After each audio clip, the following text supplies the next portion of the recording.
Les amis, bienvenue, j'espère que vous allez tous très bien, très content de vous retrouver pour cette nouvelle vidéo parce que comme vous le voyez, je suis bien accompagné, ça va Stan? Ouais, ça va tranquille et voilà, on est là en direct de Paris, ça fait plaisir d'être là. Voilà, c'est la première fois que je le vois en fait, tu vois? Et la vérité, c'est qu'il a la même tête en fait en réalité qu'en vidéo. Sincèrement, il n'y a absolument rien qui a changé. Ça m'a fait plaisir de te voir déjà, hier Carrément.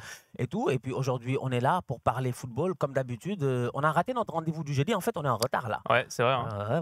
Ouais, là, on Après est sur en ma chaîne, retard. c'est à peu près à cette heure-là que ça sort. En Ouais, c'est vrai, général, c'est vrai, c'est vrai. vendredi midi, Les gars, tranquillement, ils sont trucs, et cetera. Bah, ouais, là, on est là. En plus, c'est un beau week-end. Il fait beau à c'est vrai. Paris. Franchement, toutes les conditions, les CNTP, les conditions normales de température et de pression sont réunies pour un débrief, je dis bien, d'anthologie. Absolument et en plus, voilà, on va commencer à se chauffer, monter en température parce qu'on a 3, 4, 5 trucs Ouais, prévus là. ouais. Mais je me disais, pour démarrer, ça pouvait être pas mal de parler un petit peu d'Arsenal parce que Stan, je ne sais pas si tu as vu sur la chaîne, mais en ce moment, j'ai lancé une série sur la note sur 20 des différentes saisons. J'ai fait Barça, Real, Newcastle. Mhm, Et on m'a beaucoup demandé de faire Arsenal, mais de faire Arsenal, bien sûr, avec toi. mhm, Histoire mhm, qu'on se penche un petit peu sur ce que je fais d'habitude, c'est le bilan. mhm, Genre, on récapitule un petit peu ce qui s'est passé cette saison, ce qui est peut-être différent des autres, etc. Les chantiers, projection un petit peu pour la saison suivante, mhm. ce qui est bon, une petite excuse pour parler un petit peu, peut-être mercato, ce qui pourrait être amélioré, mais en plus, ça donne des pistes sur ce qui a bien marché, ce qui a moins bien marché cette saison. Ça peut permettre d'évaluer un peu plus. Et à la fin, la note sur 20. Donc, je sais pas si tu l'as déjà préparé, mais on se la garde pour la fin. Ouais, moi, je suis un professeur très sévère, en fait. Tu vois, moi, j'ai pas J'ai trop trop de, hâte de voir ça, trop hâte de j'ai voir pas ça. trop de. Ils ont eu de la chance. J'ai failli les faire redoubler, Arsenal. Ils ont eu de la chance. Ils ont échappé. OK, pas mal. Et ben écoute, du coup, ouais, le bilan parce que bon, cette saison, je pense c'est pour ça que aussi j'ai lancé cette série. Yeah, C'est surtout ce qui m'intéresse, c'est les saisons qui sont les plus difficiles à évaluer. Parce que si yeah. à la fin City, fait le triplé, OK, on leur mettra 20 sur 20 et tout, ce sera facile. Mais Barça, c'était pas évident, Real, c'est pas évident, Newcastle, c'est bon, c'était plus positif, mais il y avait aussi pas mal de réserves. Arsenal, c'est vraiment très spécial, je trouve, à évaluer parce que il y a à la fois une saison qui est sur le pur bilan comptable, c'est quasiment une saison record de la dernière décennie pour Arsenal. Genre, si là, ils gagnent ce week-end, après-demain contre les Wolves, ça fera 84 4 points points. pour Arsenal. 84 points. Moi, je ne sais pas depuis combien de temps c'est pas arrivé à Arsenal, parce que même la dernière fois qu'Arsenal s'est qualifié pour la Ligue des Champions, 2015-2016, où ils finissent deuxième derrière Ouais, Leicester, Leicester. cette année-là, ils avaient 71 points. Si là, vous faites 84, 13 points de plus que cette année-là. En vrai, Leicester avait gagné le titre avec genre moins de 80 points, je crois, Mhm, ou 80 tout pile, ou mhm. un truc comme On ça. aurait même pu les rattraper en fin de Ouais, saison. totalement, Mhm. totalement. Bon, ça, c'était l'histoire ancienne. Mais donc voilà, il y a cette saison qui est comptablement, bah, première qualification en Ligue des Champions depuis 7 ans, plus haut bilan total de points depuis longtemps. Et en même temps, je pense que comme n'importe quel supporter d'Arsenal que toi tu es, que moi je ne suis pas évidemment, seulement l'OL, mais toi, hem, il y a forcément à la fin cette déception, cette frustration parce que le titre, vous en avez été si proche, je crois, 250 jours passés en tête de la Première Ligue, un truc comme ça. Donc, donc ouais, comment est-ce que tu places un peu le curseur au moment de, bah là on s'apprête à faire le bilan, bientôt la Première Ligue c'est fini.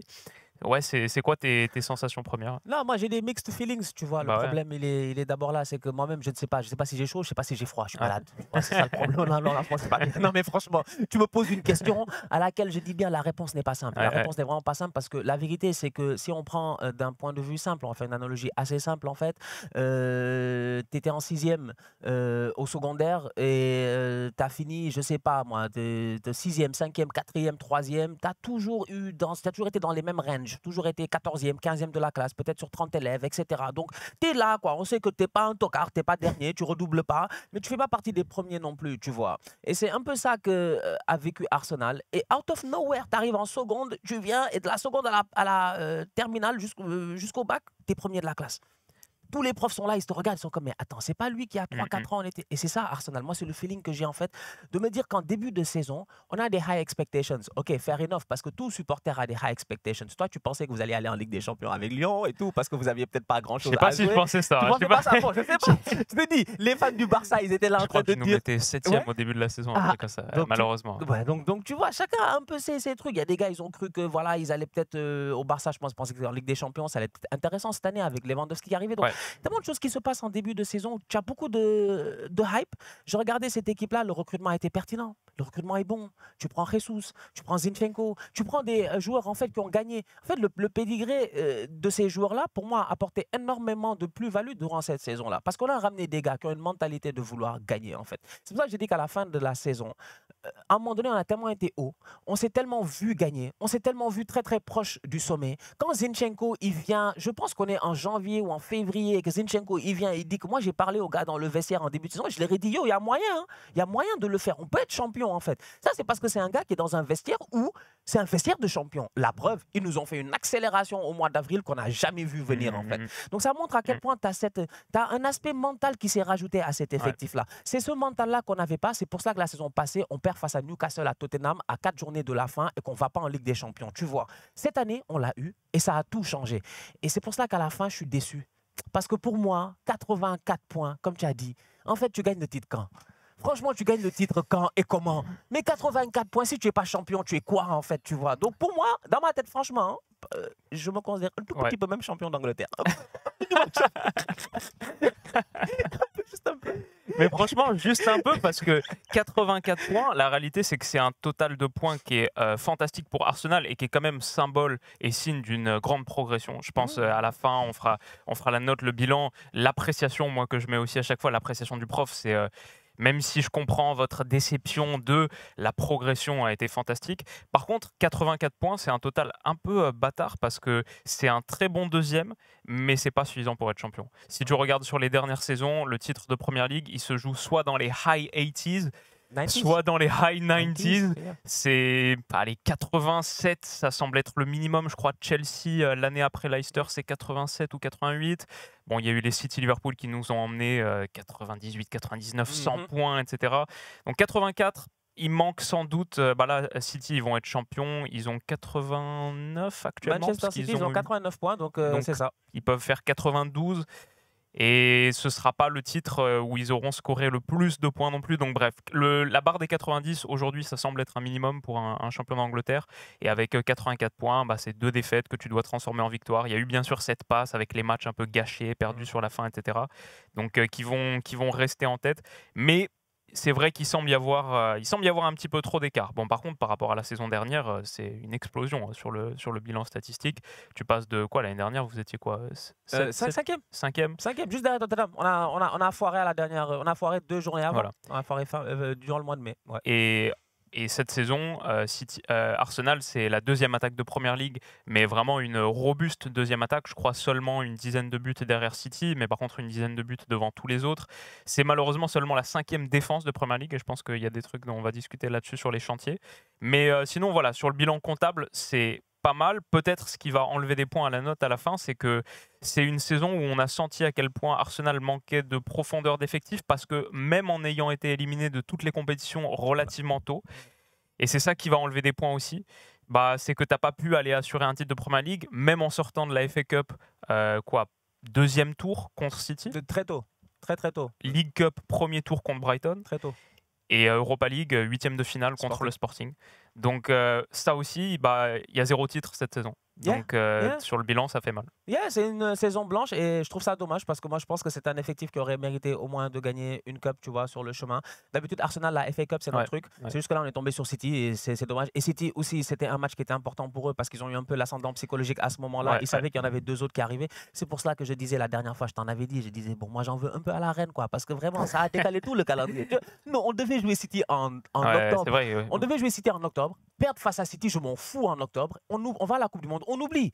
Tu vois, mais là, quand tu arrives et que tu reviens de la Coupe du Monde et que tu sais que tu as 3 matchs à jouer contre City incluant le match Ouais. de Cup. Je pense que ça met une certaine pression. Et dès que City nous ont battu une fois, ils savaient qu'après, je pense qu'effectivement, ils savaient déjà qu'ils pouvaient nous battre, mais là, peut-être qu'ils avaient une appréhension. Et Pep l'a dit à un moment donné, je pense que récemment, il disait qu'Arsenal nous a poussé un tout Ouais, petit peu ouais, cette bien saison. sûr, bien sûr. C'est-à-dire que si tous les autres ont underperform, nous, on a été peut-être les seuls à être capables de performer à leur niveau en tant que tel pour les pousser le maximum. Et voilà, ça nous a Ouais. blessés. Ok, peut-être avant de passer définitivement au chantier, mais ça fait un peu la transition, sur les bilans, peut-être on peut parler de bilan individuel, Mm. parce que je trouve qu'une saison, c'est bien sûr à quel point le collectif a atteint des paliers, a performé, et genre à quel point l'équipe, le club a été récompensé, a eu de la gloire, des trophées ou des bonnes positions, mais c'est aussi les progressions des joueurs, parce que le bilan d'une saison, c'est un peu à quel point cette saison, elle te positionne bien pour la suite.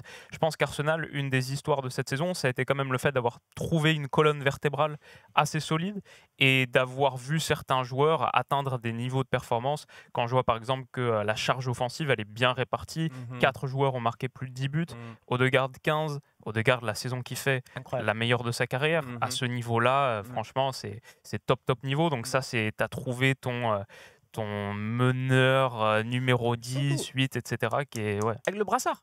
Et c'est Je vrai, le pensais que le capitaine. brassard allait être un tout petit peu Ouais, de la pression sur lui en me disant, tu sais, il est assez jeune, ouais, mais finalement, en fait, le leadership, c'est pas une question d'âge. Finalement, c'est une ouais. question de performance, c'est une question d'attitude sur le terrain. Mhm. Tu vois que c'est pas le leader qui crie, c'est pas le gars qui parle le plus, mais par son talent, par sa détermination, box to box, il est partout, il récupère des ballons, tout ça, ça apporte ce plus. Franchement, Martin Odegaard, moi, il m'a vraiment impressionné cette saison. Gros bilan statistique, clairement il a porté sa charge. Martinelli 15 on a dit, Saka quoi, Quelque 10 chose comme ou ça, hein. 13, 13 pour Saka, 10 pour Jesus qui aurait pu en avoir plus sans sa longue blessure aussi qui fait partie des choses. Mais moi sur les contributeurs individuels et disons le bilan individuel, est-ce que tu as des gars qui ressortent du lot, points positifs, points négatifs, vraiment si on s'attaque aux joueurs en eux-mêmes? Non, moi j'ai pas mal de choses à dire. D'abord, on va commencer par derrière. Moi, j'ai envie de saluer Ramsdale sur une Ouais, très très belle saison. Franchement, bon, il y a eu quelques petits trucs, mais ouais, c'est des choses qui arrivent. Il n'y a pas un grand gardien qui ne fait pas. Je dis notre Thibaut Courtois là, il est très très fort au Real. De temps en temps, ça lui arrive de foirer aussi. Ça ne change pas grand chose sur le talent que tu as et dans les matchs les plus importants. Ramsdale nous a quand même permis de garder un tout petit peu d'espoir parce que cette fin de match là face à Liverpool là, on a foiré, on menait 2-0. On n'a pas le droit de faire ça. Tu sais, moi, c'est des trucs qui me font mal en fait. C'était 2-0, il fallait gagner. En fin de match, tu foires, mais si Ramsdale il fait pas les 2 arrêts là sur la ligne, etc., Liverpool gagne ce match 3-2, tu vois. Et peut-être ton titre, il est déjà joué depuis assez longtemps. Donc, tu as un gardien quand même qui est arrivé, et même récemment, d'ailleurs, les fans d'Arsenal, eux, sauront, récemment, c'était hier ou avant-hier, il a fait une vidéo, il y a une vidéo de Ramsdale qui a été publiée par le club, où il dit Arsenal fans, I know that at the ouais. beginning, you guys were not like... Pour la prolongation de contrat, Ouais, c'est ça? Ouais, exactement. Pour dire que voilà, c'était pas clair, tu ouais, vois. ouais. Effectivement, parce qu'il y a pas mal de fans, quand il est arrivé, on se disait, bon, c'est le gardien de la loose. Il est partout où il est allé en deuxième division. Et là, il est arrivé, il Hmm. est deuxième du championnat. Ouais. Attention, donc le chiffre 2 peut aller dans les deux sens, en fait, tu vois. Avec un gros tempérament, un gros caractère. Exactement, vraiment. Un gars, tu sens que. En plus, il chambre les gars de temps en temps, il se retourne vers les supporters et tout, il les chambre. J'ai aimé l'attitude, franchement, il m'a amené cette. Voilà, quelque chose qu'on attendait. On avait Ouais, besoin d'un grand gardien sur les prochaines années. On a beaucoup galéré d'ailleurs au poste de gardien. ouais, Bon, ouais. Leno, ça a été un peu compliqué et tout. Donc là, moi, je suis très content. Après, j'arrive dans la charnière centrale et j'ai envie de saluer automatiquement Saliba. Top performance de sa part toute la saison. Pas grand chose à dire.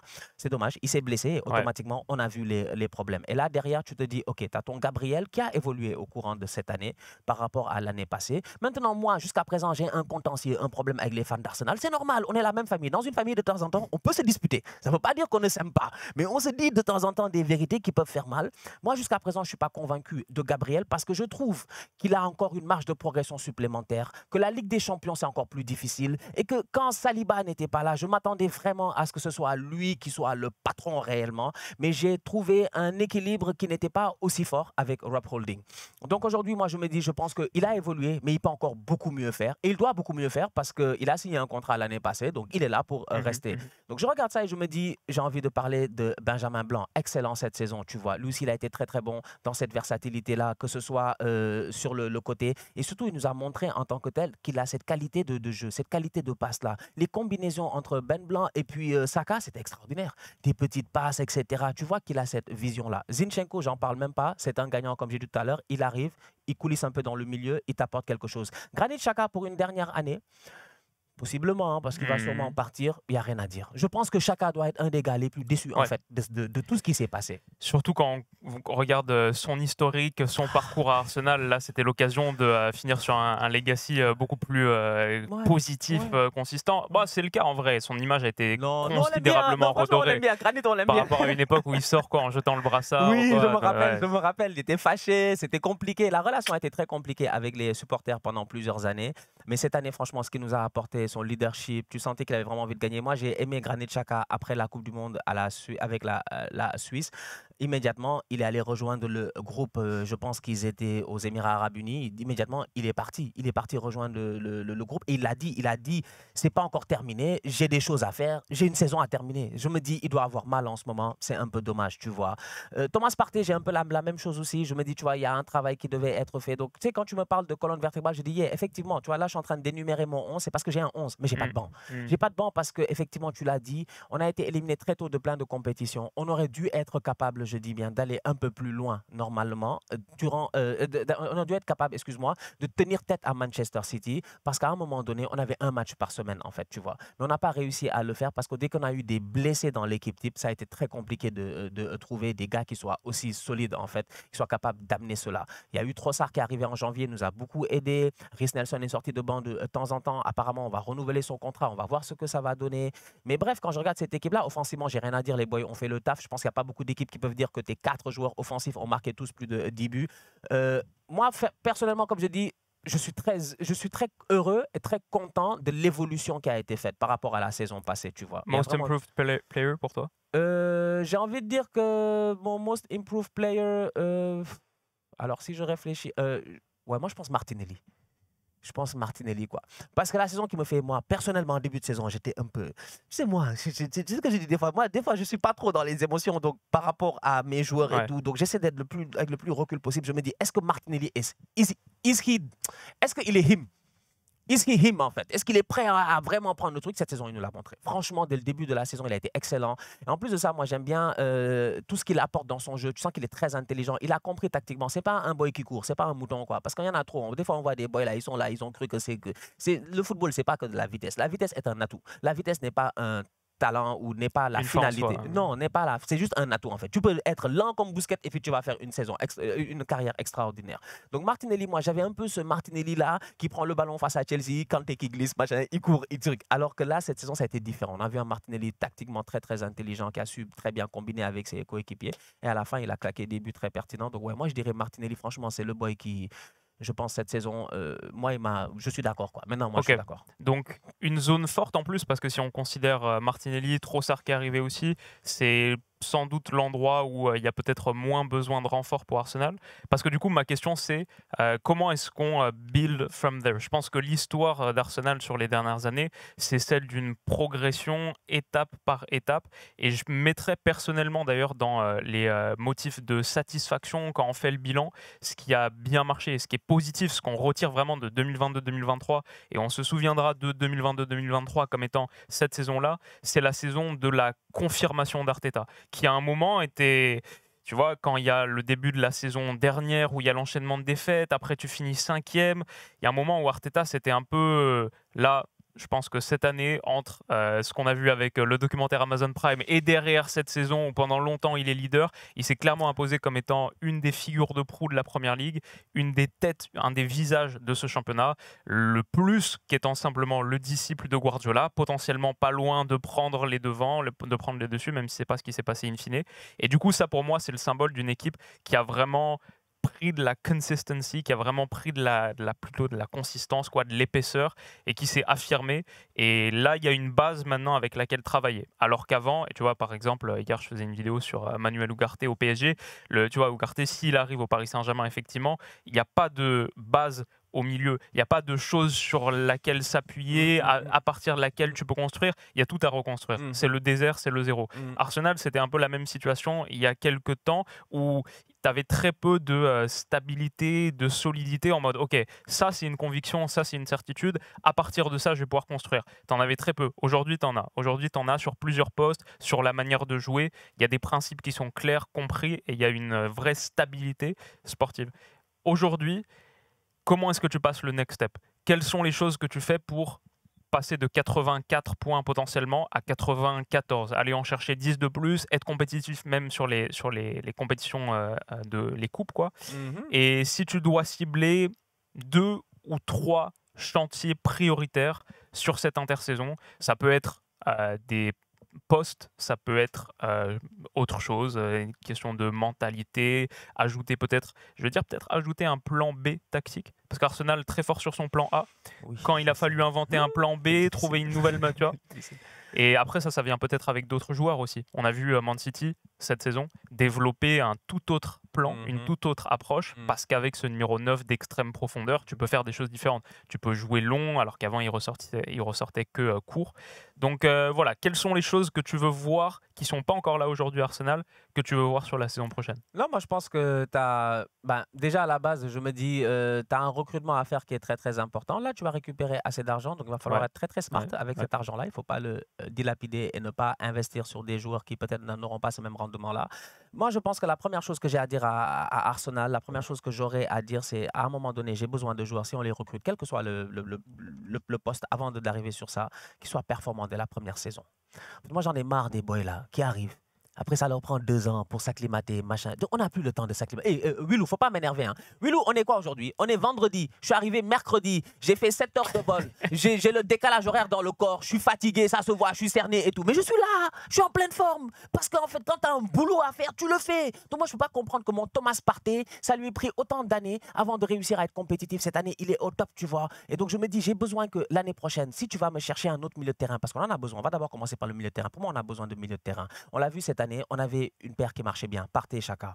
Xhaka, il poussait très très haut sur le terrain quand Zinchenko venait à côté de lui. Mais le problème, il est simple, c'est que Xhaka, il n'y a personne pour le remplacer. On allait chercher le petit... putain, j'ai oublié son nom. Jorginho non, pas Jorginho. L'autre, Fabian... non, pas Fabian. Oh là là, je vais te le retrouver là. Il est où mon... Fabio Vieira. Oui, Fabio Vieira. Ouais. J'avais Fabian Ruiz, je sais pas pourquoi Fabian Ruiz. Fabio Vieira. Mais Fabio Vieira, aujourd'hui, j'attends la saison prochaine. J'espère que la saison prochaine, il va vraiment pouvoir, je dis bien, comprendre en fait ce que Arteta voulait de lui, qu'il va vraiment être important durant cette année-là et tout. C'est très très important. Tu as besoin de cela. C'est hyper intéressant ça, parce que moi je suis très partagé sur cette question. Je sais qu'il y a quelque temps on a fait une vidéo ensemble sur Arsenal où je disais le next step sur le mercato pour moi c'est de prendre, comme tu dis, des joueurs confirmés qui apportent tout de suite ce supplément de qualité, qui te propulse dans la catégorie Ligue des Champions, contender dès la première journée. C'est pour ça que je te disais, même si ça va pas être possible parce qu'il a prolongé, etc., mais des gars de la trempe de Raphaël Leao par exemple, il arrive tout de suite, il t'apporte le supplément de qualité, des gars qui arrivent et qui sont tout de suite top 3 des joueurs de ton effectif. Donc d'un côté, moi je vois cette vision, je pense pour Arsenal, pour franchir un palier de qualité supplémentaire à court terme, il y a besoin de ça. Et en même temps, je pense que si la domination de Man City a prouvé quelque chose sur les dernières années, c'est cet éloge de la patience et de mettre les gars dans le cocon. S'ils ne sont pas prêts la première année, Ake, Grealish, etc., tranquille, on les garde, on les conserve, on les couve, et ils sont prêts la deuxième, et ils sont prêts la troisième année. Et cette année, ça a été l'année de ces gars-là. Les Ake, les Grealish qui ont été extraordinaires. Donc peut-être qu'Arsenal a moins ce temps et moins de ressources aussi. Parce que là, si tu fais des recrues, il faut qu'ils apportent tout de suite parce qu'il manque vraiment de profondeur. City, ils peuvent se permettre de mettre Grealish sur le banc pendant une saison, de le faire apprendre petit à petit le système, de lui faire prendre confiance en lui, parce qu'ils ont tellement de gars qui peuvent mettre à la place. Peut-être que vous avez moins ce luxe. Non, on n'a absolument pas ce luxe-là. Et puis derrière aussi, on n'a pas, j'ai envie de dire, comme pour utiliser les mots de Mourinho, on n'a pas aussi l'héritage de Manchester City. C'est que nous, ça fait quand même quelques années qu'on galère, tu vois. La vérité, elle est là. C'est qu'aujourd'hui, Arteta, il est arrivé, l'effectif avec lequel il gagne sa première FA Cup n'est pas le même avec lequel il finit deuxième, totalement différent. L'effectif a quasiment changé. Je pense qu'il n'y a presque personne qui est là, à part Granit Xhaka. Et puis peut-être, tu vois. Donc la vérité, quand tu regardes ça, tu te dis que Manchester City, eux, sur le timing, la chance qu'ils ont eu un tout petit peu, c'est qu'ils ont toujours eu la capacité de pouvoir avoir un mentor à chaque fois. La dernière fois, je disais, mais Rodri. Ouais, mais Rodri, il est là quand Fernandinho est là. Mais Rodri, il est arrivé, il a trouvé Fernandinho. Ils ont renouvelé le contrat de Fernandinho 1 an, si je ne me trompe pas, parce qu'ils savaient qu'il fallait que Fernandinho, là, il dise à Rodri, hey, mon gars, ici, c'est comme ça que ça marche. Là, nous, quand on est arrivé à Webedia, là, tout à l'heure, mais il a bien fallu qu'il y ait un Juano, un bandit de Zach. Non, Juan est trop pertinent. J'ai dit, Juan nous a fait dans le... Ici, c'est un labyrinthe, hein. Il y a un labyrinthe dans le truc. Mais Juan, c'est le propriétaire, il connaît. Il dit, ouais, tu passes par là, tu fais ça. Donc, tu as besoin de exactement. cela, en fait. Et je disais exactement la même chose dans la vidéo d'hier sur Ugarte. quand tu arrives dans un entrejeu, un milieu de terrain où tu as des gars là, des tuteurs, des mecs qui peuvent t'apprendre et qui te sortent la notice, là, C'est ça. le manuel pour lire, Exactement. ok, c'est comme ça qu'on fait ici, d'accord, je vais apprendre petit à petit. Tu as besoin de ces relais-là Mhm. et c'est plus difficile quand tu les Et as pas. j'avais fait le même parallèle avec Aurélien Tchouameni en disant que Tchouameni, il n'a pas de chance, il n'a pas de chance, franchement. Si Casemiro était là, cette saison, ça aurait été différent. L'année prochaine, il aurait été au truc. Mais tu as été laissé à toi-même. Donc moi, je pense que directement, j'ai besoin de ce genre j'ai besoin d'un calibre de joueur, comme tu dis, qui soit efficace. Parce que malheureusement, Ok. aujourd'hui, on n'a pas le temps. Le championnat devient de plus en plus compétitif. Les gars vont très très vite. Liverpool, dans la même saison, ils ont fait 2 saisons. Moi, juste ça, ça me fait peur. Et ça, j'ai l'impression qu'il n'y a Hmm. personne qui l'a vu. Il y a eu un Liverpool sans les Jota, machin, Luis Diaz. Il y a eu un Liverpool de fin de saison, trop fort en fait, trop pertinent, avec des gars qui revenaient de blessures. Imagine ces gars-là, ils font une pré-saison, ils reviennent l'année prochaine. Qu'est-ce qu'ils vont Ouais, je nous pense que donner? Liverpool va dépenser gros en plus cet été. Après avoir un peu été en dilettante sur le marché des transferts, là, il va y avoir gros renfort. L'année prochaine en Première Ligue, et ça, c'est un thème que toi, tu tisses et tu développes depuis très longtemps maintenant. La saison prochaine en Première Ligue, et Arteta en parle aussi, elle va être extrêmement, trop dur. extrêmement Trop, compétitive. trop dur. Peut-être une des plus compétitives ever, parce que retour de Liverpool, Chelsea, peut-être will it come good. Bon, on a vu le match hier, on voit pas trop d'indications pour l'instant, mais on sait jamais. Newcastle maintenant, Manchester United qui va peut-être revenir plus fort que jamais, qui a tapé Chelsea quoi, 4-0, 4-1 hier. Ouais, ça va être costaud. Hein. Non, ça va être très très difficile, d'où la raison pour laquelle tu dois arriver avec un effectif. Là, je m'arrête et je me dis, ok, mon Granit Xhaka, je le remplace, mais est-ce que je le remplace par Fabio Vieira? Non, franchement, pardon Fabio. Fabio, Ouais. pardon. Fabio, tu m'as pas convaincu pour que je te mette là-bas en début de saison, tu vois. Maintenant, peut-être qu'il va convaincre le coach en cours de saison, mais là, tu as encore quelque chose. Donc, du coup, effectivement, tu as besoin de top 3. Moi, je pense que les chantiers principaux aujourd'hui, déjà, il nous faut un top défenseur central. Moi, je sais pas comment on va faire, mais il nous faut un top défenseur central. Et Kivior, t'en penses quoi? Kiwior, moi, je pense qu'il faut du temps. Et dans tous les cas, dans un effectif, un Kiwior, il peut s'asseoir sur le banc, il ne va pas nous fatiguer. Tu sais, moi, je regarde des fois Pep, je me dis, Pep, il a allé de Laporte. Moi, quand j'ai vu Laporte la dernière fois, j'ai dit Laporte, j'ai oublié Laporte. J'ai dit Laporte, il a cité lui, c'est vrai. Mais Laporte de la saison, est-ce qu'il a joué?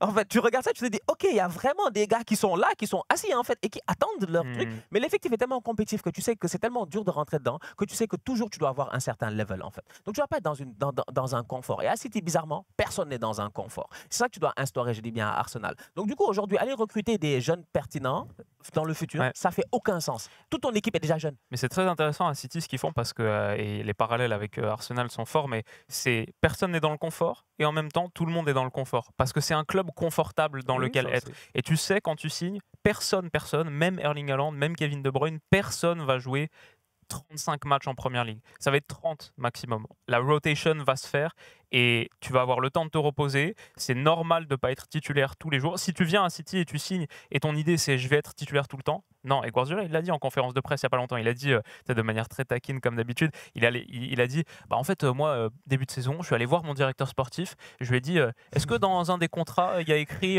qu'il doit jouer tous les matchs? Non. Ok. Bon, du coup, je vais faire la rotation que je fais. Et c'est ça ce club. C'est la rotation intelligente, smart, qui préserve le capital physique de tous, mais aussi qui les concerne tous, qui les inclut tous, quasiment, à part Calvin Phillips. Mais et ça va venir. C'est ça, en fait, c'est ça qui est la magie ouais. chez eux. C'est que je me dis, là, en fin de saison, il a joué quelques matchs et tout. Ouais. Là, durant la pré-saison, ils vont lui mettre beaucoup de pression en lui disant, hey, mon gars, il faut te bouger parce que tu es là dans la masse salariale et tu n'es pas performant. Donc, il va falloir que soit on te remplace ou bien tu te bouges. Et c'est pour ça que je dis aujourd'hui qu'au niveau d'Arsenal, quand tu as un effectif aussi jeune, mais je pense qu'on a besoin maintenant d'un peu d'expérience. Et cette année, c'est ça qui a fait la différence. Tu ramènes Zinchenko, tu ramènes Jesus, tu as ramené de l'expérience des gars qui ont gagné des titres. Et automatiquement, je pense que les autres sont contaminés, en fait. Tu as une contamination qui se fait direct. Mais aujourd'hui, aller ramener, parce qu'on est déjà passé par cette étape-là. Ça fait longtemps que Saka, il est là, tu vois. Saka est passé par tous les trucs, par tous les cheminements, tu vois. Donc, quand tu dis que ça fait longtemps que Saka est là, Martinelli, il est là depuis longtemps, ça fait 4 ans, il est là, ou un truc comme ça. C'est des boys, ils sont là depuis assez longtemps. Aujourd'hui, ils ont cette certaine maturité-là. Ils n'ont peut-être pas encore gagné de titre majeur. Et j'ai bien aimé Saka, je pense qu'il l'a dit la dernière fois à Ian Wright, en disant que, ils ont gagné une FA Cup. Mais c'est pas un titre majeur. Like, I like that spirit. Ça, c'est mon gars. J'ai dit, ouais, nous, il faut qu'on ait gagné la Champions League, qu'on vienne regarder. Parce que moi, j'en ai marre. Hein. J'en ai marre. Vous moquez de moi. Vous pensez que je suis votre copain. Je vous ai dit que je suis pas votre copain. Un jour, on va gagner la Ligue des Champions. 2006, le Barça. D'ailleurs, c'est ça. Je t'ai dit que moi, mon rêve, c'est Barça-Arsenal en finale de Ligue des Champions l'année prochaine. On tape le Barça bien bon, d'ailleurs. Bon, maintenant que je l'ai dit, je suis foutu. Mais c'est pour dire à quel point on doit aller dans ce next step-là. Et tu as des jeunes aujourd'hui qui aussi, ils ont compris, en fait. Ils ont compris qu'ils ont déjà tout fait. Ils ont poussé au maximum. Moi, j'ai besoin, franchement, entre toi et moi, je te l'ai dit hier, j'ai besoin de Declan. J'ai besoin de Declan. Pourquoi j'ai besoin de Declan? Parce que Declan est titulaire indiscutable en équipe nationale d'Angleterre. Et Declan est extrêmement respecté dans le championnat anglais. On sait ce qu'il faut. C'est un capitaine, c'est un gars qui a du leadership. Il a fait ce qu'il a à faire à West Ham. Il est temps qu'il quitte West Ham et qu'il aille dans le top 4 en fait et qu'il joue la Ligue des Champions. Je pense que c'est un joueur qui peut rapidement rentrer dans cet effectif-là. Il est très très bon. Il a les mêmes qualités que Granit Xhaka un peu parce qu'il peut se projeter. Declan Rice, il peut marquer des buts et tout. Mais au-delà de cela, Declan, dans un match compliqué, tu peux le mettre devant ta défense et il va quand même gérer. C'est ça sa force. On l'a vu, je dis bien, à la Coupe du Monde. Tu le mets avec un Bellingham ou whatever, le boy, il fait le taf. Donc du coup, moi, c'est ce genre de joueur-là dont j'ai besoin aujourd'hui en me disant que lui, c'est un gars qui est anglais, qui connaît le championnat. Declan, tu le mets face à Brighton, machin, il s'en fout. C'est pas un problème pour lui. Il peut voyager du nord au sud et ça va amener quelque chose, tu vois. Donc déjà, pour moi, je dis, autant défensivement, tu as un chantier où pour moi, il me faut un joueur supplémentaire parce que tu n'es pas à l'abri aussi des blessures. Demain, tu as 2 blessés dans ton effectif défensivement parlant. Tu es peut-être, je dis bien, dans une situation qui est très, très compliquée. Et c'est pas tout le monde qui a aussi des joueurs comme Pep. Parce que Pep, lui, on dirait, il anticipe ça, tu vois. Lui, il sait déjà que s'il a un blessé au milieu, il a un défenseur qui va monter au milieu de terrain ou il a un attaquant qui va descendre au milieu de terrain. C'est-à-dire qu'il a anticipé ces trucs-là. Moi, je pense que Pep, des fois, il joue à Football Manager. Parce que lui, en début de saison, là, il entraîne ses gars à tous les postes. Tu sais, des fois, oui, c'est ce qu'on dit. il entraîne ses gars à tous les postes. Lui, c'est pas son problème. Genre, cette mentalité un peu à la néerlandaise où je pense que dès le bas âge, total, tu joues gardien, défenseur, on t'a milieu, rien demandé. attaquant, Tu peux jouer tous les postes et tout. Et ça te crée un effectif qui est beaucoup plus équilibré. À Arsenal, moi, j'ai pas ça. Pourquoi? Parce que je me rends compte que Bukayo Saka ne peut jouer que sur le côté droit. Et Saka n'a que le même style de jeu. Il est très bon, il n'y a pas de problème. Mais comme tu as dit tout à l'heure, dans le jeu collectif, en tant que tel, c'est toujours les mêmes combinaisons au niveau d'Arsenal. Donc si l'adversaire, il n'est pas très fort, il est faible, on trouve des chemins. Mais dès que le gars, il est fort, toi, Pep, il s'est assis, il a regardé les vidéos d'Arteta, il connaît Arteta, mais il nous a bloqués depuis longtemps, il nous a fait un contre nous, on ne l'a même pas vu venir. Et c'est pour ça, sans doute, cette nécessité de trouver un plan B ou une autre approche sur certains matchs. Déjà parce que les contextes de jeu, ils vont un peu changer en Ligue des Champions. Ça va être des styles d'affrontement différents. Et aussi parce qu'on sait que plus une équipe dure et persiste, même avec succès, sur son style, sur son plan A, plus il y a le risque que, comme on dit en anglais, they get found out. Tu vois, they get found out et les adversaires s'adaptent. Et ok, maintenant, on voit comment cet Arsenal d'Arteta il joue. On les a joués 2 fois la saison passée, 2 fois la saison d'avant. Maintenant, prochaine fois, les West Ham, les Crystal Palace, etc. On sait comment on adapter notre système pour les contrer et au moins aller chercher un point chez nous ou les freiner de cette manière. Donc ouais, ça, je le mettrais aussi clairement dans les chantiers. Mais après, j'ai un dernier chantier, c'est le chantier offensif. J'ai besoin d'un neuf. Moi, j'en ai marre. Hein. Je l'ai dit en début de saison. Moi, début de saison, je me rappelle très bien. C'est pas suffisant. Mais les fans d'Arsenal, là, moi, je te dis que des fois, il y a des gars là. Non, j'étais disputé. Je me suis disputé avec les gars. Ils m'ont fait. Je leur ai dit début de saison. J'ai dit Jesus est très fort, mais il n'a pas de remplaçant. Et au-delà de cela, c'est un attaquant en fait différent. Jesus est très différent. Jesus ne plonge pas. Jesus, rarement il fait des courses en profondeur. Il n'a pas le temps de faire des courses en profondeur. T'as déjà vu Gabriel Jesus courir? T'as vu Jesus courir sur 10 mètres avec le ballon, dire j'accélère. En tout cas, il peut faire des courses en profondeur, mais que quand tu es en attaque placée, dernier tiers. Tu vois. Si tu veux attaquer le grand espace en transition, c'est moins possible. Non, lui, c'est appel de balle, quoi. Il est intelligent. Il sait qu'au bon moment, tac, il fait l'appel, il est rentré. Mais la vérité, c'est que moi, j'ai besoin de gars qui soient capables prendre la profondeur, 30 surtout mètres. Quand tu joues face à certaines équipes. Tu joues face à Manchester City, ils savent. Voilà, c'est ça. Ils poussent tout le truc, ils arrivent au milieu de terrain, ils t'attendent. Parce qu'ils savent qu'il n'y a que Martinelli qui va courir, ils ont mis Kyle Walker. T'es foutu. Donc moi, et d'ailleurs, ça, dans le bilan, je vais le rappeler, 3 défaites contre Man City. 3 matchs contre City cette saison, 3 défaites. C'est aussi pour ça que le champion, il est logique, mérité. Mais ça, c'est un axe de progression énorme. Et sans doute, ça enlève un point, parce que si on parle de la progression collective qui a été accomplie cette saison et le chemin qui a été parcouru, il y a eu du chemin qui a été parcouru dans un certain sens, mais dans un autre, tu n'es pas plus proche aujourd'hui de battre City que tu l'étais avant. Donc ça, c'est un vrai axe de progression. Et je pense, si Arteta il est en train de dessiner son effectif pour la saison prochaine, réfléchir comment est-ce que je peux améliorer, passer la vitesse supérieure, en face de lui, il a le 11 de City, il a le système de City, il est là, comment je les bats. Si je réponds à la question comment je les bats, là, je fais un énorme pas vers une saison champion de Première Ligue, définitivement. Dernier carré de Ligue des Champions. Définitivement. Parce que Manchester City, aujourd'hui, qu'on le veuille ou non, que tu aimes le gars ou pas, en fait, c'est comme une référence. En fait. Aujourd'hui, moi, je suis désolé, mais La vérité, elle est là, tu vois. Les évolutions sont là. Moi, je me rappelle quand j'étais jeune, on disait l'homme le plus riche au monde, c'est Bill Gates. Mais après, il n'était plus l'homme le plus riche au monde. Après, on nous a dit à un moment donné, c'est un Mexicain, Carlos Slim. Après, on nous a sorti un autre gars, etc. Donc, les évolutions, elles sont là, en fait. Donc, j'imagine que les autres, ils ont regardé. Celui qui est devenu l'homme le plus riche après. Tu penses qu'il n'a pas regardé ce que Bill Gates il faisait un peu en disant, bon, lui, là, en fait, c'est quoi les bails, en fait, tu vois, etc. Et c'est la même chose aujourd'hui dans le monde du football. Moi, je regarde aujourd'hui City, je dis, OK, c'est la crème. Franchement, c'est la crème. Sincèrement, il n'y a rien à dire. Que tu gagnes ou que tu ne gagnes pas, ça, c'est autre chose, des fois, de temps en temps. Ils peuvent ne pas gagner cette finale de Ligue des Champions dans quelques jours face à l'Inter. Ça ne veut pas dire, en fait, que ce n'est pas la crème de la crème. Parce qu'ils nous ont convaincus durant toute la saison. Il n'y a absolument rien à dire. Donc, c'est vers ça que tu dois aller. Mais derrière, moi, j'ai des satisfactions au courant de la saison. Et c'est pour cela que moi, ma note, je vais quand même pousser un peu, les gars. Il faut que je les motive, quoi. Il ne faut pas que je les démolisse, qu'après l'année prochaine, ils disent, bon, le prof a été trop dur. Il faut que je les motive parce qu'on a été King of London. Ça, c'est important. Tu vois, tu n'as pas été champion d'Angleterre, mais tu es au moins champion du quartier. J'ai dit, on a été champion du quartier. J'ai dit, quiconque parle ici à Londres, je dis bien, on n'est pas vos copains. Non, c'est notre quartier. On a été champion d'Angleterre et ça fait champion de Londres et ça fait plaisir. C'est bien d'être. Parce que l'année passée, moi, je me rappelle, il y a même pas. C'est pas l'année passée, on va à Brentford, ils nous tapent. Ouais, première journée. On va à Brentford, on nous tape. Les gars sont comme, wesh, qu'est-ce qui se passe, machin. Je dis, bon, Thomas Frank, il arrive avec Thomas Frank Ball, les longues touches. Des vrais bandits là-bas. Ouais. Donc, c'est vrai, je dis aujourd'hui, OK, il y a une évolution, en fait, au courant de la saison. Oui, c'est vrai que tu es déçu parce que tu voulais être champion d'Angleterre, fair enough. Mais la vérité, c'est que cette année, tu as battu tous les autres, en fait. Tu as battu Chelsea, même si c'est une saison compliquée pour eux. Tu as battu Liverpool quand même, et ça, c'était pas facile. C'est pas à Londres, on rappelle, mais. Ouais, mais quand même. Tu vois, c'est des grands clubs. Non, je parlais des grands clubs. Au-delà, non, parce que Londres, à un moment donné, moi, je parle plus avec certains gars. Moi, tu sais, bon, franchement, je suis désolé. Hein, moi, les gars, Crystal Palace, tout ça, là, je les aime bien, mais on discute plus avec eux.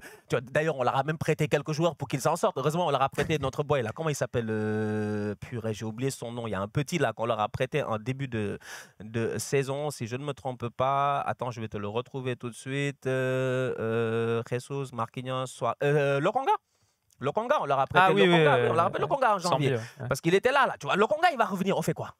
Tu vois, moi, c'est pour ça que j'ai dit qu'aujourd'hui, ce que tu as dit, c'est pertinent. On a besoin de gars qui vont venir gagner. Parce que Lokonga, il arrive, OK, fair enough et tout, il est bien mignon, il est allé avec Crystal Palace, ça n'a pas forcément été peut-être un prêt super concluant, Vieira a été viré à la fin et tout.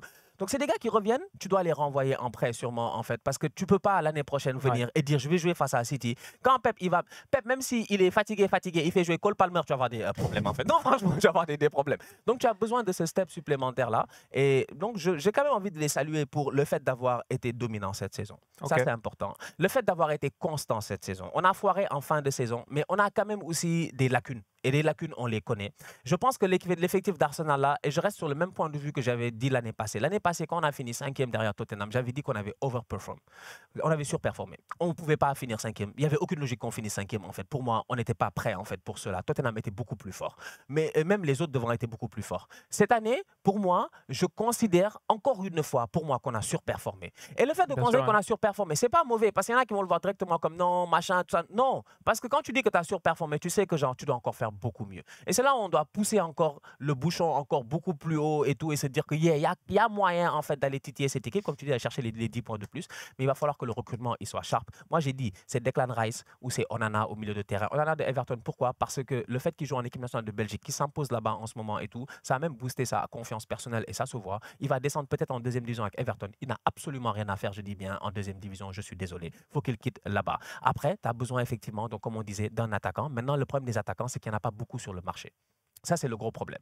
Aujourd'hui, comme dans toute chose, c'est ça, c'est l'offre et la demande, et il y a pénurie. Il y a pénurie aujourd'hui. Franchement, les top attaquants, là, il y a pénurie. Moi, des fois, je regarde et je dis, il n'y a pas beaucoup de grands attaquants. Les attaquants que moi, j'aimerais vraiment dans mon club, là, maintenant, je dis, c'est difficile. Et surtout, tu as aussi le style de jeu qui va avec.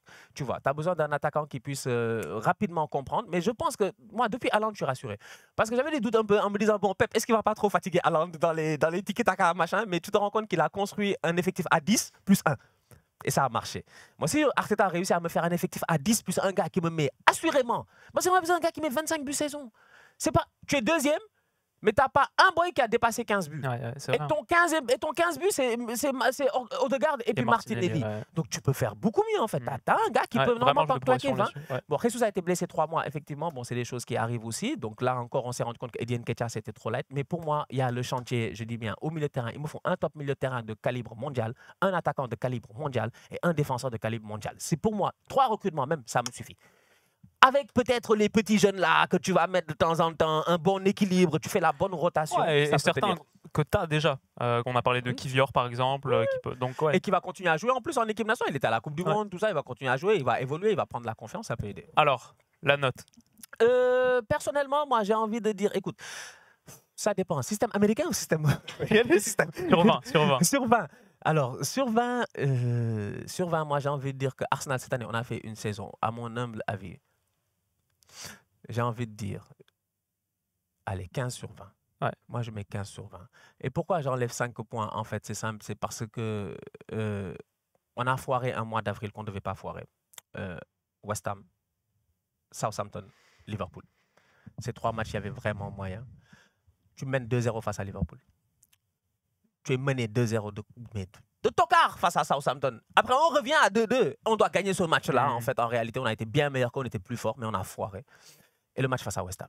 Tu regardes ça, tu te dis, OK, c'est des matchs que tu aurais pu gagner parce qu'on n'a pas mal joué. Tu sais, des fois, tu viens, on te tape, tu te tais, hein, tu rentres chez toi, tu dis, bon, on est allé là-bas au London Stadium, West Ham nous a battus, on est rentré. Mais là, ce n'est pas le cas, en fait. Franchement, à chaque fois, on était là, on était sérieux. On a eu des mauvais débuts de rencontre, les gars ont truc, mais après, on est revenu. Donc, plusieurs fois, ils nous ont montré dans le même Bournemouth, je pense qu'il y avait le match avec le but de Rhys Nelson, machin. Ouais, il y a eu des matchs où tu as perdu des points. Où il y a eu des matchs où tu as gagné des points, mais tu as eu à souffrir un tout petit peu. Alors que tu ne devais pas souffrir en fait face à ces adversaires-là. Pour moi, je t'enlève des points par rapport à ça, tu vois. Ouais, écoute, moi j'étais entre 14 et 15 parce que aucun titre à la fin. Tu n'as jamais battu City. Donc. Oui, mais qui a battu City? Là, tu parles comme si les gens ont battu City. Mais lui, il a parlé comme si les gars ont battu City. C'est clair. Qui bat City? Non, c'est vrai. Mais ouais, la saison blanche, elle fait mal par contre. La saison blanche, elle fait mal à la fin parce que tu te dis, moi je me suis foutu des gars de United d'ailleurs. Bon, hein, mes amis de United, j'ai dit, vous n'aviez pas d'eau, de ciment et tout, mais finalement, vous avez construit un étage. Ils ont gagné quand même une cup. Et peut-être une deuxième qui arrive. Ils vont peut-être gagner la FA Cup, on va voir. En fait, disons que si je mets... Moi j'ai mis 16 à Newcastle et j'ai du mal à me dire que... La saison d'Arsenal, elle est tellement spéciale, mais c'est pour ça que cette vidéo, elle m'intéressait, c'est qu'est-ce que tu récompenses? Est-ce que tu récompenses à la fin le silverware, les trophées sonnants et trébuchants, ou est-ce que tu récompenses la progression et la projection sur la prochaine saison? Genre là, tu as vraiment bâti quelque chose à partir duquel tu peux construire, à partir duquel tu peux t'améliorer, et voilà, Arsenal retrouve la Ligue des Champions en première ligue, c'est quasiment l'équivalent d'un titre, retrouver la Ligue des Champions après 7 ans sans jouer la Ligue des Champions, retourner dans le top 4 et pas 4e, 2e. La première ligue, on sait, c'est le championnat de très très loin le plus compétitif. Donc peut-être qu'il faut nuancer aussi la signification d'un titre, un trophée véritablement. Ok, il n'y en a pas un de plus dans l'armoire, mais c'est une saison qui est quand même, mémorable. Et je pense que je vais aussi partir sur 15 parce que même si moi je ne suis pas supporter d'Arsenal, ce que je ressens des supporters d'Arsenal auxquels je parle, c'est une saison. Au sein de cette saison, ils sont retombés amoureux de leur club. Il y en a qui avaient des sentiments très partagés, très compliqués avec leur club, avec Arsenal, qui les décevait tant. Et ils avaient envie d'aimer, mais c'était difficile. Là, ils ont pu retomber amoureux pleinement, avec la peine que ça signifie d'être amoureux aussi parfois, le déchirement sur la fin, ça se passe pas comme tu veux, etc. Mais, tu retombes amoureux. Et cette sensation-là, je pense qu'elle vaut pas mal de points, surtout quand c'est un amour qui peut être... qui a du futur, qui a de l'avenir. Tu regardes la saison prochaine, tu dis, OK, je vois, I can see a path, je vois un chemin vers notre amélioration et vers notre gloire potentielle. Surtout, la question que j'ai à poser en fait aujourd'hui, c'est like, where do you go from there en fait? Et là, tu peux. Est-ce qu'on peut... Bon, franchement, l'année prochaine, on finit 3e, je pète des câbles. Hein. Arteta, tu me connais. Hein. Tu vas revenir rapidement. Toc Arteta, on se connaît. Il y avait un moment où on a galéré ici, il n'y a même pas 2 ans, je dis bien, moi et Arteta, on était, comme j'ai dit, maintenant, quand on se rencontre, on se salue, moi et Arteta. Tu vois, Stan, comment tu vas? Ça va bien? Ouais, Mickaël, tu vois, la famille, tout ça, que ça. Mais un temps, on ne se parlait pas, je ne l'aimais pas. Arteta, il m'énervait. J'étais comme le petit. Tu vois, c'est une vraie progression, un vrai changement. Comme tu dis, le love-hate relationship est tellement fort en tant que tel, en tant que fan d'Arsenal. Et c'est ça. Et je me dis aujourd'hui, moi je pense que la saison prochaine, comme tu dis, il va falloir pousser beaucoup plus haut. Un très très bon mercato. On va continuer sur les mêmes bases. Tu l'as dit, quelque chose de très important en début de vidéo, c'est que l'année passée, on n'avait pas encore réellement le style de jeu. On ne savait pas. Maintenant, on sait comment on joue en fait. On sait qu'Arsenal a une identité de jeu qui est claire, nette et précise. On sait que nous, on tient le ballon, on domine, on fait tourner, on trouve les espaces. Maintenant, on a besoin, je dis bien, de la mitraillette. Tu vois, de Haaland, on a besoin de la mitraillette comme ça. Jesus, c'est le Glock. On le sort de temps en temps, tu vois. Mais là, j'ai besoin d'une mitraillette, d'un machine gun et j'espère qu'on va le trouver sur le mercato. Et d'ailleurs, ça c'est un truc, on n'en a même pas parlé au bout de je sais pas combien de temps, 43 minutes. Le temps passe très vite. Tout à l'heure, je regarde l'heure, j'ai dit le temps passe très vite. Un truc dont on n'a pas parlé aussi qui pour moi donne des points, Ouais. c'est Arsenal a joué un beau foot pendant une grande partie de la saison. Spectacle. Honnêtement, la plupart des non-supporters d'Arsenal prenaient du plaisir devant cette équipe. Tu avais envie de te poser devant les matchs d'Arsenal et ça, à la fin de la journée, le foot c'est un divertissement, c'est du spectacle. Les titres, c'est bien et c'est bien pour les supporters, mais aussi pour les amoureux de foot, c'est bien quand tu prends du plaisir 1h30 devant ton écran, devant ta télé. Et ça, je pense que si on le valorise pas et si on pense uniquement en ligne de palmarès, bah chacun sa vision du foot, mais c'est pas totalement la mienne non plus. Surtout quand l'équipe a montré des signes de progression. Donc écoute, je vais te rejoindre, je vais te dire 15 aussi. Et 15. j'espère que l'année prochaine pour vous, vous irez 90 points. Et 16, 17, avec une belle campagne de Ligue des Champions. Ça, on l'attend, hein. Arsenal en Ligue des Champions, on a envie de voir. Hein. Après, j'ai hâte de voir le tirage au sort, voir effectivement, parce que ça fait longtemps qu'on n'est pas allé. Bon, Chapeau 2, du coup, vous êtes peut-être avec 3, je pense. Peut-être 3 parce que l'Europa League, quand même, sur les 5 dernières années. Ah, peut-être 2, on va voir. Dans tous les cas, tous les premiers sont là-bas. Moi, j'ai dit même chapeau 2. Chapeau 2, il est costaud. Hein. Même chapeau 2, tu as les Real. Chapeau 2, ça va être très très difficile en Champions League. Chapeau 2, c'est sérieux. Hein. Mais comme je dis, après, en Ligue des Champions, tu as toujours peut-être cette chance-là de tomber sur ce que j'appelle les groupes d'Europa League, comme on en a de temps en temps, tu vois, où tu as des équipes un peu plus, tu vois, tu te dis, cette année, on en a eu des groupes un peu plus équilibrés. Tu te dis, il y a moyen, tu vois, là, c'est Milan, machin, bon, même s'ils ont fait des... Tu vois, c'est toujours possible. Mais l'année prochaine, en Ligue des Champions, en tout cas, je m'attends vraiment à ce qu'on sorte de la phase de poule. Ça, c'est très, très important. Et qu'on essaie, après c'est toujours une question d'expérience. Tu as un effectif qui ne connaît pas la Ligue des Champions aussi. Tu as un coach qui ne connaît pas la Ligue des Champions aussi, en tant que coach. Donc, du coup, il y a plein il y a beaucoup de travail à faire cet été. Mais pour moi, l'année prochaine, franchement, je m'attends à... Allez, moi, j'ai envie de dire, si j'avais des objectifs, ça aurait été minimum quart de finale en Ligue des Champions. Et puis, au-dessus de la deuxième place. Soit tu es deuxième encore, ou soit tu gagnes le championnat. C'est vraiment... Je n'accepterai pas l'année prochaine, quel que soit. Parce qu'en fait, nous, on les a vus. Moi, je sais qu'Arteta est très intelligent. On voit Liverpool, on voit Chelsea, on voit tout ça. On ne dort pas sur nos lauriers, on les sous-estime pas, on les respecte énormément. Et on sait que l'année prochaine, ils vont être là. On connaît le championnat, on sait comment il est dur. Et on sait à quel point c'est important d'avoir un très bon début. C'est parce qu'on a eu un très bon début qu'on a pu s'asseoir sur un fauteuil et dire, OK, il y a moyen, en fait. Si on réussit à faire ce même début-là avec l'expérience qu'on a, l'année prochaine, on est champion. Moi, je te le dis. Et puis ça, il est temps qu'on soit champion. Ça, c'est vrai. Ça fait un moment maintenant. Non, il est temps, ça commence. L'année prochaine, ce sera les 20 ans du dernier titre. 2003-2004, donc 2023. Et voilà, c'est le. Les étoiles sont alignées. Refait pour la journée. Les étoiles sont alignées, je dis bien, 20 ans plus tard. Écoute, je pense qu'on va s'arrêter là-dessus. Un dernier mot.